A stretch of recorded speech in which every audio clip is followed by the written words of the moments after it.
ಉಚಿತ 4G data, ಉಚಿತ voice calls, offers ಮೇಲೆ ಆಫರ್ಸ್ ಕೊಟ್ಟ ಎಲ್ಲ ನೆಟ್ವರ್ಕ್ ಕಂಪನೀಸ್ಗೆ ಶಾಕ್ ಕೊಟ್ಟ ಜಿಯೋ ಕಂಪನಿಯು ಮಂಗಳವಾರ ಮುಂಬೈನಲ್ಲಿ ಮೀಡಿಯಾ ಸಮ್ಮುಖದಲ್ಲಿ ರಿಲಯನ್ಸ್ ಓನರ್ ಮುಖೇಶ್ ಅಂಬಾನಿ ಜಿಯೋ ವಿನಿಯೋಗದಾರರಿಗೆ ಮತ್ತಷ್ಟು ಆಫರ್ಸ್ ಅನ್ನು ಕೊಟ್ಟಿದ್ದಾರೆ.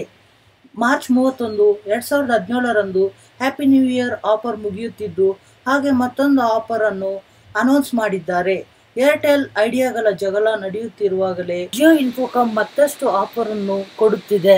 100 ಮಿಲಿಯನ್ ಸಬ್ಸ್ಕ್ರೈಬರ್ಸ್ ಮೈಲ್ ಸ್ಟೋನ್ ಅನ್ನು ಕ್ರಾಸ್ ಮಾಡಿದ ಜಿಯೋ ತುಂಬಾ ಕಡಿಮೆ ಬೆಲೆಗೆ ರೀಚಾರ್ಜ್ ತಾರೀಫ್ ಅನ್ನು ಅಂಬಾನಿ ಪ್ರಕಟಿಸಿದ್ದಾರೆ. ಮುಖ್ಯವಾಗಿ ₹99ಗಳಿಗೆ ಜಿಯೋ ಪ್ರೈಮ್ ಮೆಂಬರ್ಶಿಪ್ ಅನ್ನು ಆರಂಭಿಸಲು ಪ್ರಕಟಿಸಿದರು. ಜಿಯೋ ವಿನಿಯೋಗದಾರರಿಗೆ ಮಾರ್ಚ್ 1ರಂದು ಲಾಂಚ್ ಮಾಡುತ್ತಿದ್ದಾರೆ. ಇದನ್ನು ಮಾರ್ಚ್ 31ರವರೆಗೆ ಸದಸ್ಯತ್ವ ಪಡೆದುಕೊಳ್ಳಬಹುದೆಂದು ಹೇಳಿದರು.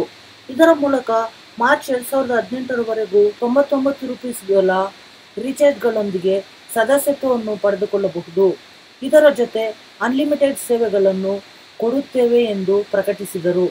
ಈ ಮೆಂಬರ್ಶಿಪ್ನಿಂದ ಪ್ರೈಮ್ ವಿನಿಯೋಗದಾರರು 2018ರವರೆಗೂ ಉಚಿತ ಆಫರ್ಸ್ ಅನ್ನು ಕಂಟಿನ್ಯೂ ಮಾಡಬಹುದು. ಈ ಆಫರ್ ತಗೊಂಡರೆ ಮಾರ್ಚ್ 2018ರವರೆಗೂ ವಾಯ್ಸ್ ಕಾಲ್ಸ್ ಸಹ ಫ್ರೀ.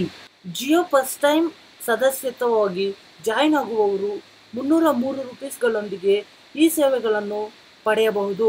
ಮುಖ್ಯವಾಗಿ ವಿನಿಯೋಗದಾರರಿಗೆ ಕಡಿಮೆ ದರಗಳಿಗೆ ಸೇವೆ ಕೊಡುವುದಾಗಿ ಮುಖೇಶ್ ಅಂಬಾನಿ ತಿಳಿಸಿದರು.